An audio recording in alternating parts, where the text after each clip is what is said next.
완벽주의에 대한 여러 가지 오해가 있어서 또 함께 얘기를 해볼까 합니다. 완벽주의에는 6가지의 요인이 있다고 저희가 보통 이야기를 합니다. 여러 가지 원인이 있을 수 있지만 그 중에서 첫 번째로는 실수를 했을 때 그 실수 자체를 실패라고 여기시는 분들이 있어요. 실수는 곧 실패이다. 이게 완벽주의적인 사람들의 중요한 특성 중에 하나인데요. 자기 자신에 대한 평판이 추락할까봐 굉장히 염려하시는 분들은 사소한 실수에도 그게 정말로 내 인생의 뭔가 큰 오점인 것처럼 평가를 하십니다. 그런데 생각해보면 본인도 다른 사람 실수에 대해서 저 사람 완전히 실패했네 이렇게 여기지는 않잖아요. 그럼에도 불구하고 자기 자신에 대해서는 상당히 가혹한 평가를 하게 되죠. 이게 이제 첫 번째 완벽주의적인 요인입니다. 두 번째 완벽주의 요인은 스스로에 대해서 지나친 기준을 상정하는 것입니다. 사실 생각해보면 본인도 다른 사람은 저런 개인적인 기준을 만들어 놨구나. 이런 거 전혀 신경 쓰시지 않으시잖아요. 그런데 유독 나한테만큼은 나는 이 정도 외모여야 되고 이 정도의 수행을 해야 되고 이 정도의 대인관계를 맺어야 되는 등 정말 너무나 높은 기준을 본인이 설정을 하시는 분들이 계세요. 이런 것들이 두 번째 완벽주의적인 요인입니다. 근데 사실은 이게 대학생분들 상담하다 보면 이런 말씀 상당히 많이 하세요. 나는 자기가 학점이 굉장히 낮다고 한참 얘기를 하십니다. 그래서 어느 정도예요? 물어보면 저희가 상상할 수 없을 정도로 높은 점수들을 받아왔으면서도 그게 이제 흡족하지 않은 거죠, 본인이. 세 번째 요인은 부모가 자신에게 높은 기대를 걸고 있다라고 지각된 부모의 기대입니다. 그게 이제 다시 말하면 사실은 부모님들은 그렇게까지 기대를 안 했을 수도 있어요. 그런데 이제 자녀들이 생각할 때 내가 이 집안을 뭔가 이끌어야 될 것 같고 그래서 상담할 때 조금 힘들었겠다 이런 얘기가 저절로 나오는 분들은 맏아들, 맏딸 그리고 둘째 사이에 껴있는 둘째들 이런 분들이 유독 아주 독특한 책임감을 가지고 있어요.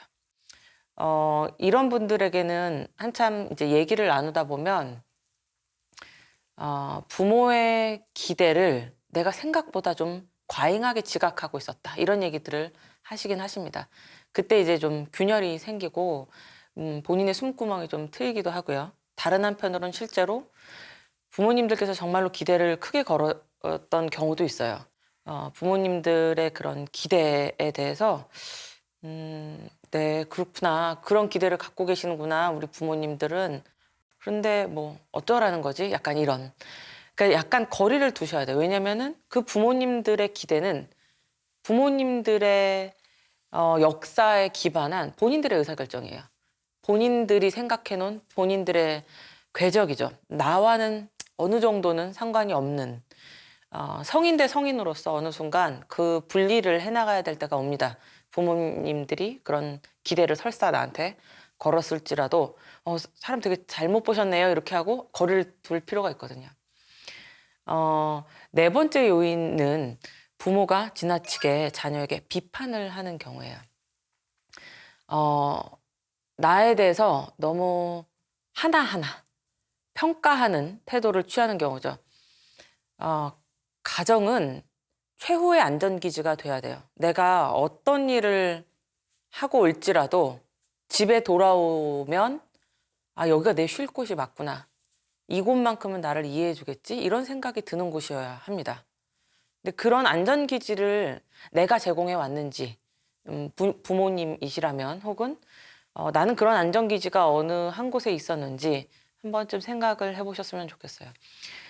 부모님들이 가끔 잘못 생각하시는 게 뭐냐면 얘네들이 세상에 나가면 이 혹독한 평가에 시달릴 텐데 미리 예방주사를 맞춰놓자 이런 생각들을 하고 집에서 미리 평가를 하시는 분들이 있어요. 너 이렇게 해서 되겠냐 이런 거죠. 그런데 어차피 나가면 많이 힘듭니다. 세상에 나가면 어차피 많이 힘들어요. 그때 이제 알아서 투쟁할 수 있도록 그냥 집에서는 조금 아이를 보호해 주셨으면 좋겠어요. 다섯 번째 요인은 어떤 과업을 수행하는 과정에서 내가 이걸 잘하고 있나? 이런 의심이 드는 것들이 5번째 완벽주의의 요인입니다. 특히 내 행위에 대한 의심이라고 하는데요. 이 자기 행위에 대한 의심이 많으신 분들은 지능검사 같은 걸 저희가 이렇게 하게 되는데 지능검사 할 때에도 선생님 잠깐만요. 아까 제가 답을 조금 잘 못한 것 같은데요 하면서 거슬러 올라가서 자기 답을 다시 복귀하고 다시 그 답을 좀 수정하려고 하시는 분들이 계세요. 그래서 이런 유형의 분들은 머릿속에 굉장히 많은 불안들을 갖고 계십니다. 불안은 닥쳐오지는 않았지만 미래 언젠가 뭔가 나쁜 일이 일어날 것만 같은 아주 부정적인 느낌을 얘기하는데 여러 가지 생각들하고 범벅이 되어 있기 때문에 그 생각이 꼬리에 꼬리를 물면서 점점 더 나쁜 기분으로 이제 젖어들게 됩니다. 특히 이 불안은 좀 기능을 갖고 있다면 갖고 있는데요. 우리가 이 불안에 몰입해 있는 동안은 다른 일을 하지 않고 있어도 될 것만 같아요. 왜냐면 머릿속에서는 여러 갈래 길을 계속 생각하고 있는 것처럼 느끼거든요. 뭐 이렇게 되면 어떨까? 저렇게 되면 어떨까? 본인은 뭔가 행동에 대한 계획을 세우는 것처럼 느끼고 있기 때문에 실제로 어떤 행동을 시도해보지 않아도 된다고 뇌가 착각을 하죠.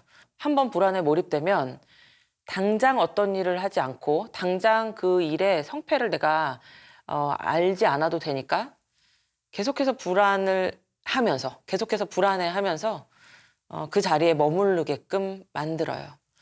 6번째 요인은 체계 혹은 순서를 강조하는 특성들입니다. 체계와 순서를 강조하는 게 좋게 들리겠지만 이런 분들은 체계가 본인이 생각해 놓은 체계를 따라야 한다고 생각해요. 그러니까 사실은 이런 분들을 상사로 모시거나 그러면 이제 그때부터 굉장히 골치 아파지는 건데 왜 이걸 이런 식으로 했어? 내가 이렇게 하라고 했잖아. 왜 이걸 이런 식으로 했어? 근데 이렇게 하는 게 요새 트렌드이기도 하고 혹은 이게 조금 지름길이기도 한데 이 규칙에 얽매여 있고 경직되어 있고 완고하고 좀 유연성이나 융통성을 발휘하지 못하는 분들은 누군가가 그런 행동을 하면 소스라치게 놀라면서 이게 뭔가 잘못될 수 있다. 이렇게 하면 안 된다. 다시 이걸 취소시키고 처음으로 돌아가서 처음부터 다시 일을 하게끔 하죠. 그러니까 이런 분들이 제일 싫어하는 이런 분들이 제일 좋아하는 속담이 돌다리도 두들겨보고 건너라 인 거고 제일 싫어하는 속담이 뭐로 가도 서울로만 가면 된다 이건 거거든요.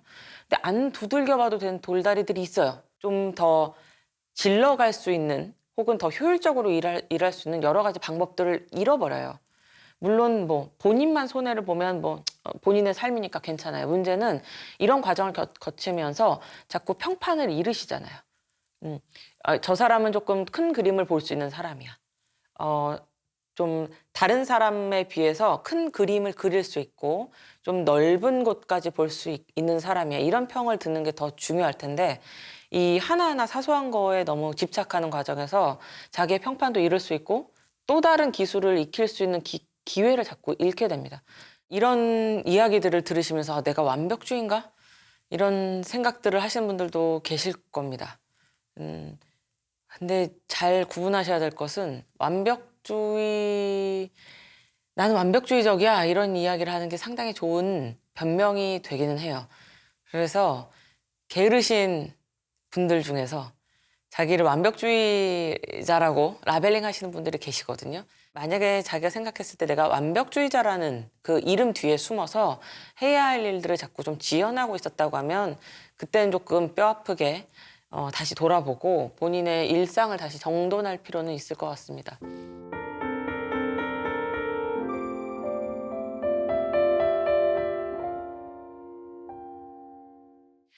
오늘 강의 중에 이제 하나의 뇌 구조물에 대해서 좀 집중해서 얘기를 해보고자 하는데요. 그게 전대상 피질이라고 하는 뇌의 한 영역입니다. 이 전대상 피질은 원래 기능은 이래요.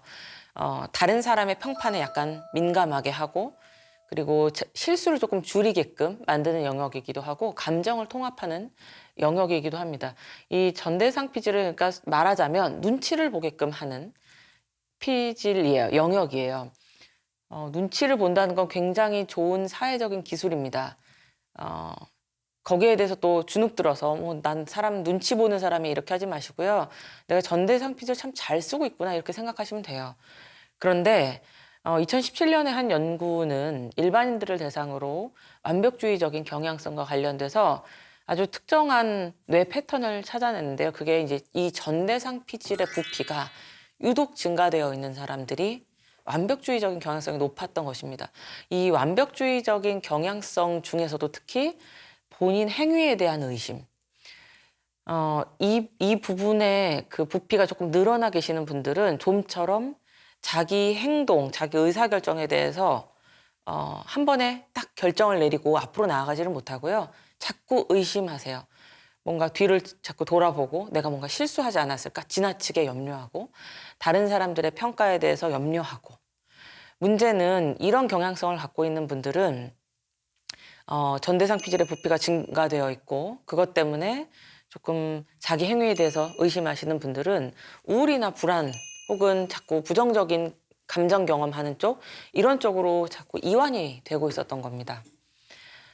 다른 연구를 토대로 봤을 때는 이런 식이에요. 뭐 일을 하다가 실패를 해도 내 기준에 못 미쳐서 좀 스트레스 받아 하시는 분들도 있죠. 사실 뭐 완벽주의적인 성향이 있다고 볼 수 있는데 그런 분들은 좀 괜찮아요. 문제는 일을 하다가 내 기준에 못 미쳤고 그것 때문에 다른 사람들한테 폄하될 것 같아. 비판받을 것 같아. 비난받을 것 같아. 이런 생각에 사로잡혀서 좀 스트레스를 받으시는 분들은 좀 부정적인 완벽주의를 갖고 계시는 분들인데 또 특히 이 부정적인 완벽주의를 갖고 계시는 분들이 이 전대상 피질 혹은 전대상 피질을 포함한 전체 내측 전두이랑에서 과도한 활성화를 보여요. 언제? 본인이 실수했다고 느낄 때. MRI 기기 안에 들어가서 여러 가지 과제를 수행하는데 일부러 실수하셨습니다. 이런 신호를 일부러 줘요. 그럼 이런 분들은 그때마다 아까 말씀드렸던 내측 전두이랑 쪽에서 너무 일을 열심히 하면서 워닝 사인을, 경고 사인을 자꾸 보내는 거예요. 이건 좀 넘어가도 되는 자신의 실수에 뇌가 자꾸 과도하게 사인을 보내고 있다는 뜻인데요. 이런 뇌의 특징을 보이는 분들은 한편으로 이후의 수행이 점차 느려져요. 실수한 거에 너무 신경을 쓰고 있기 때문이기도 하고 실수한 것에 뇌가 너무 많은 에너지를 거기에 가하고 있기 때문에 새로운 과제가 나오면 거기에 집중을 얼른 해야 되는데 점차적으로 자꾸 반응 속도가 느려집니다.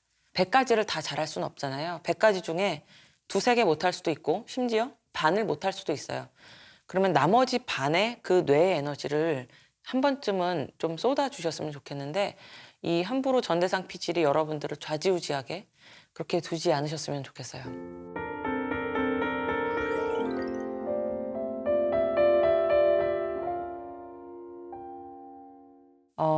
2017년에 나왔었던 대규모 연구가 있어요. 그거는 이제 1989년부터 2016년까지의 완벽주의 추세선을 한번 봤었거든요.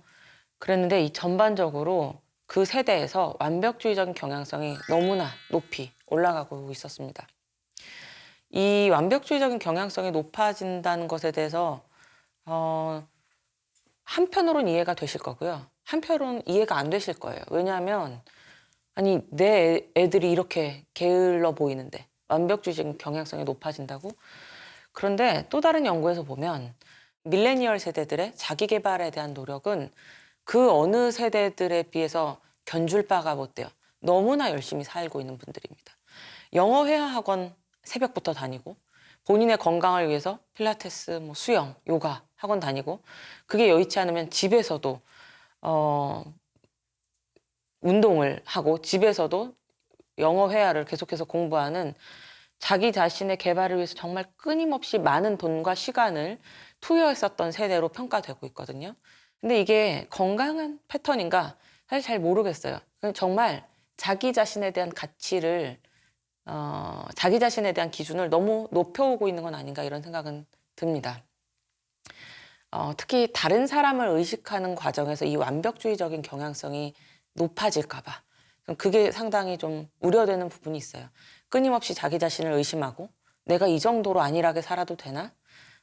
조금 더 노력해야 하는 것은 아닐까? 이런 생각을 하는데요. 본인의 노력 수준을 좀 놓고 봤을 때 충분히 열심히 하는 건 좋은데요. 할 수 있는 거 이상으로 너무 많이 하다 보면 번아웃이 쉽게 옵니다. 감정 노동을 너무 많이 하게 되고요. 그렇게 쉼없이 달려나가는 과정에서는 재미있는 아이디어가 나오기는 어렵습니다. 우리가 이제 흔히 마인드 원더링이라고 해서 멍 때리는 거 이런 거를 연구하는 연구팀이 있는데요.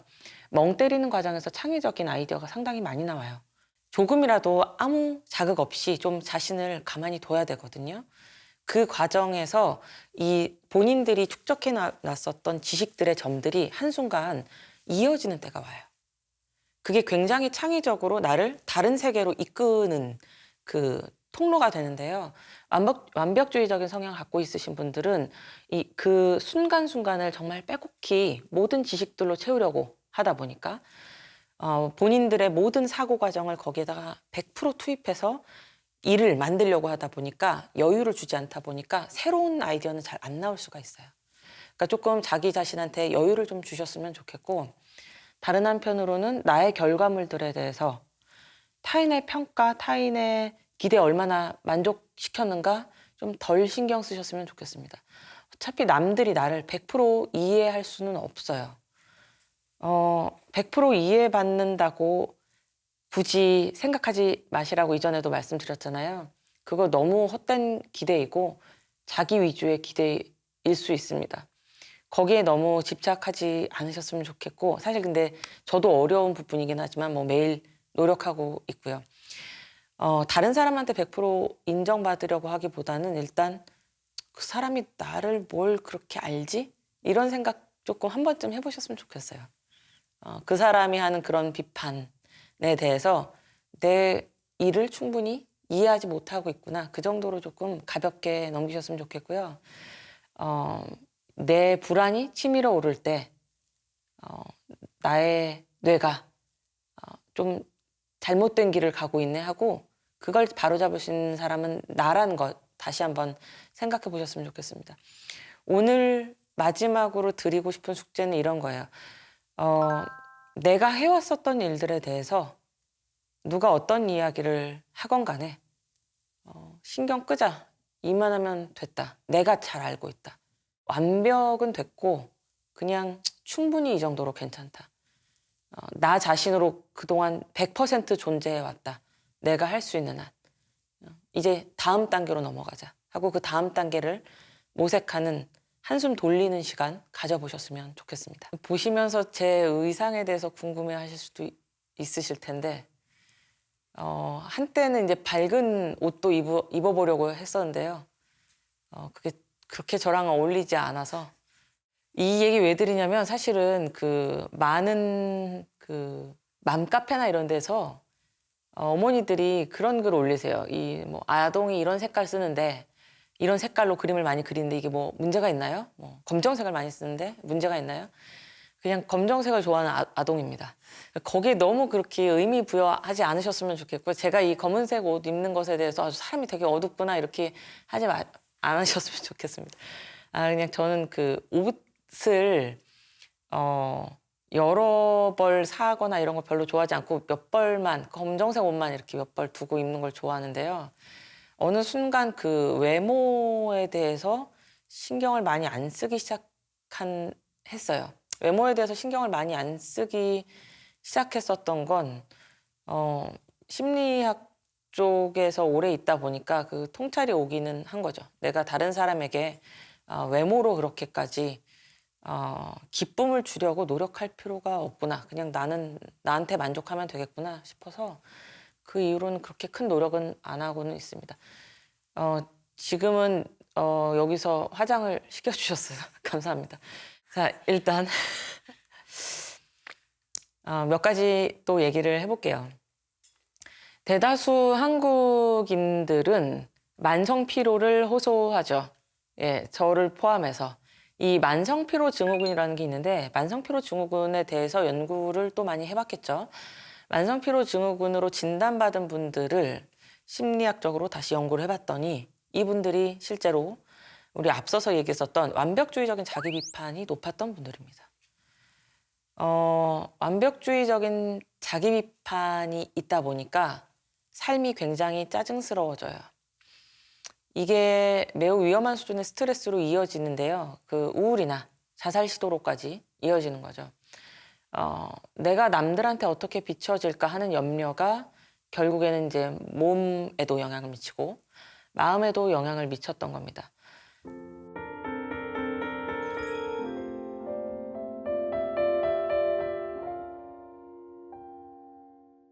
다른 사람들이 나를 어떻게 볼까 이런 것들을 심리학에서는 공적 자의식이라고 얘기를 합니다.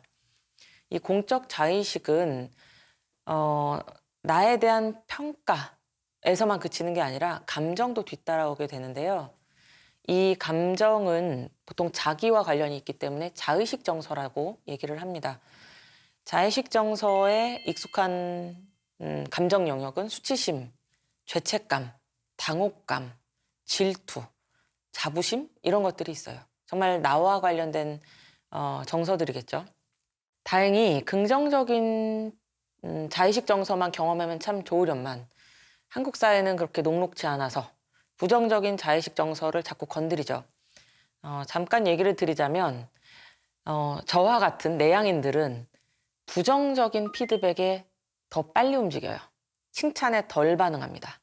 누가 이렇게 얘기하면 자꾸 아니에요 소리 한다고 그랬잖아요. 근데 한국인들이 내향형이 좀 많아요. 그러다 보니까 다른 사람들이 비판하면 좀 뭔가 행동을 또 빠릿빠릿하게 해요. 이러다 보니까 내향형 분들은 혼을 더 많이 나게 되어 있어요. 그럼 더 위축되게 되어 있죠. 그게 사실 악순환입니다. 그러니까 양육자 입장에서도 혹은 교육자 입장에서도 누구를 좀 건드렸을 때 반응이 오는 걸 이렇게 보잖아요. 근데 얘는 처벌을 할 때 조금 더 빨리 움직이는 것 같아요. 그럼 자꾸 처벌을 주게 되잖아요. 칭찬보다는. 이래서 이 악순환이 되풀이 되니까 조금 잘 생각하셨으면 좋겠고, 외향형인 분들은 칭찬에 더 잘 반응하죠. 그러니까 이게 칭찬은 고래를 춤추게 하지 않고요. 칭찬은 외향적인 고래만 춤추게 해요. 그러니까 이분들은 더 신나서 이렇게 뭐를 하고 이렇게 되겠죠. 그래서 그 칭찬하고 처벌의 비율들을 내가 얼마나 잘 좀 조합해서 쓰고 있는지 돌아보셨으면 좋겠고, 나는 칭찬에 예민한 사람인지 처벌에 예민한 사람인지도 한번 돌아보셨으면 좋겠어요. 그렇지만 대부분의 사람들은 처벌에 상당히 예민합니다.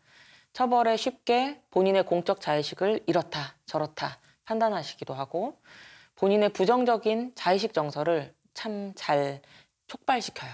나의 수치심, 나의 죄책감. 그러니까 이 부정적인 자의식 정서가 또 다시 내 머리채를 확 잡고 막 저기까지 달려나가다 보면 객관적인 정보 처리가 잘 되지 않아요.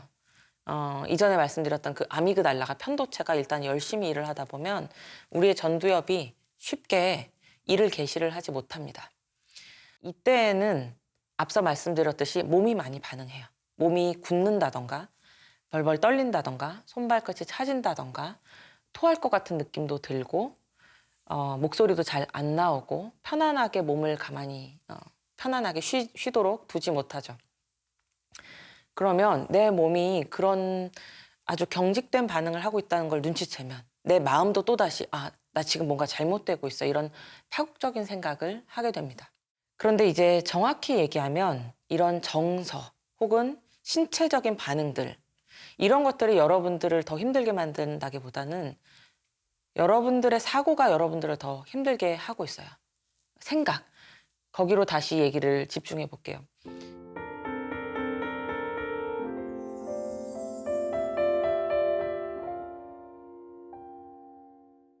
여러분들이 나 자신에 대해서 잘못된 판단을 버릇처럼 해왔죠.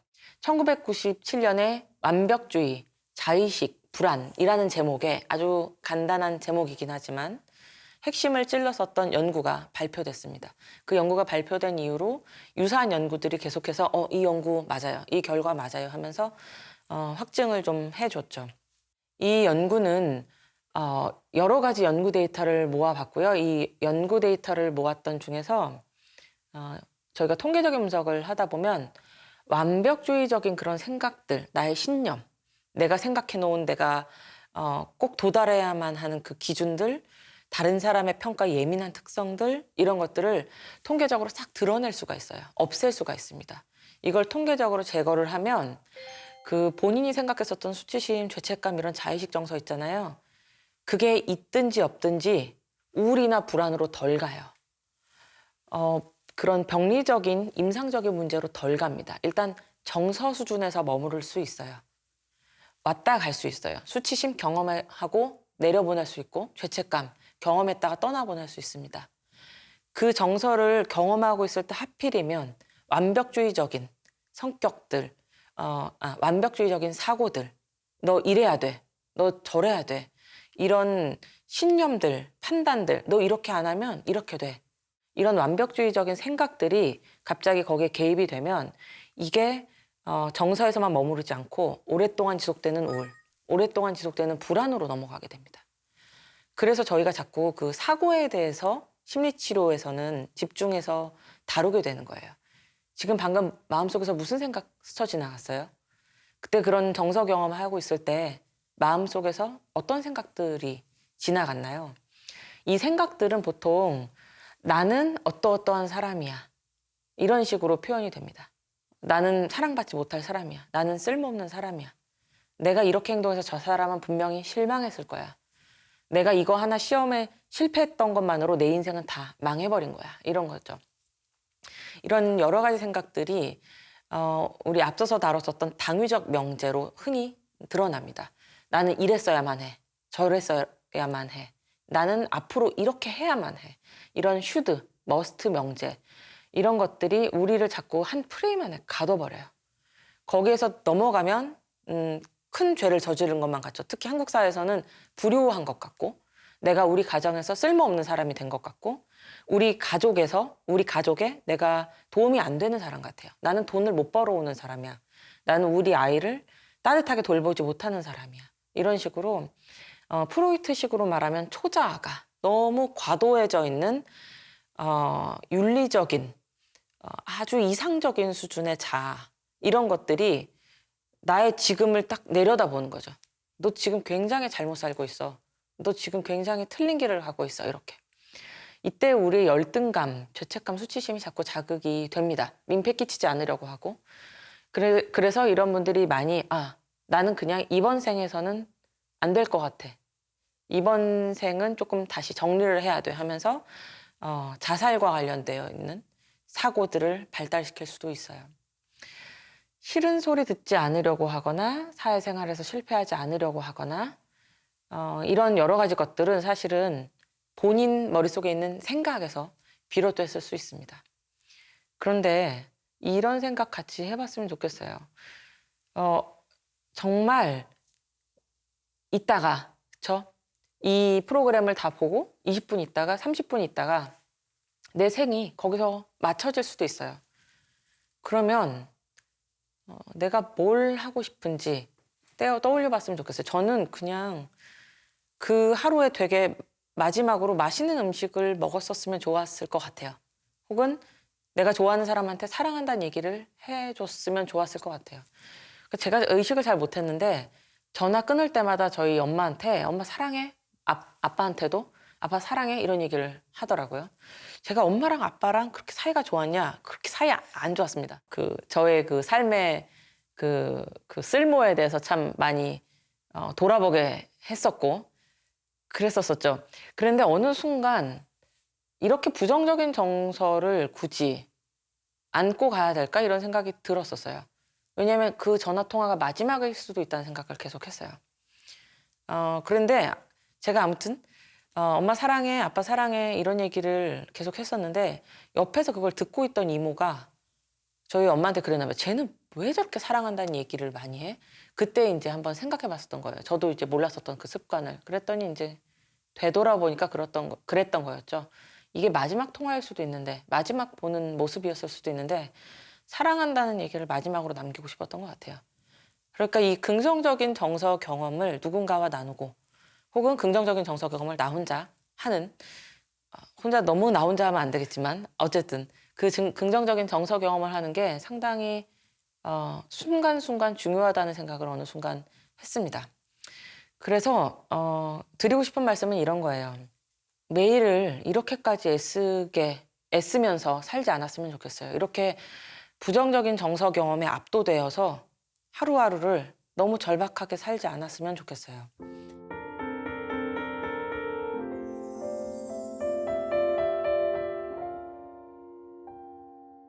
그 정신질환의 유병률로 좀 따져볼게요.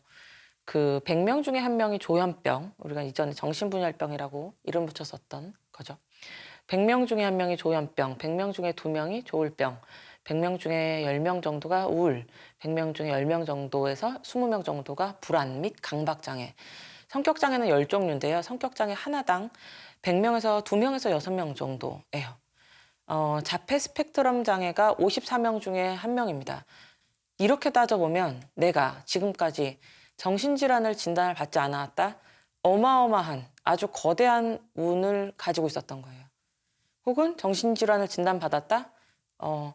그럴 수도 있구나 이 정도로 생각하시면 됩니다. 그 정도로 흔하기 때문에 2019년 초반에 있었던 대규모 연구에서는 거의 한 29개 대학을 대상으로 연구를 진행했었는데요. 그때 3명 중에 1명이 정신질환 진단을 받을 정도의 임상 증상을 갖고 있었어요. 그 정도로 정신질환은 흔합니다. 신체 질환은 어떻겠어요?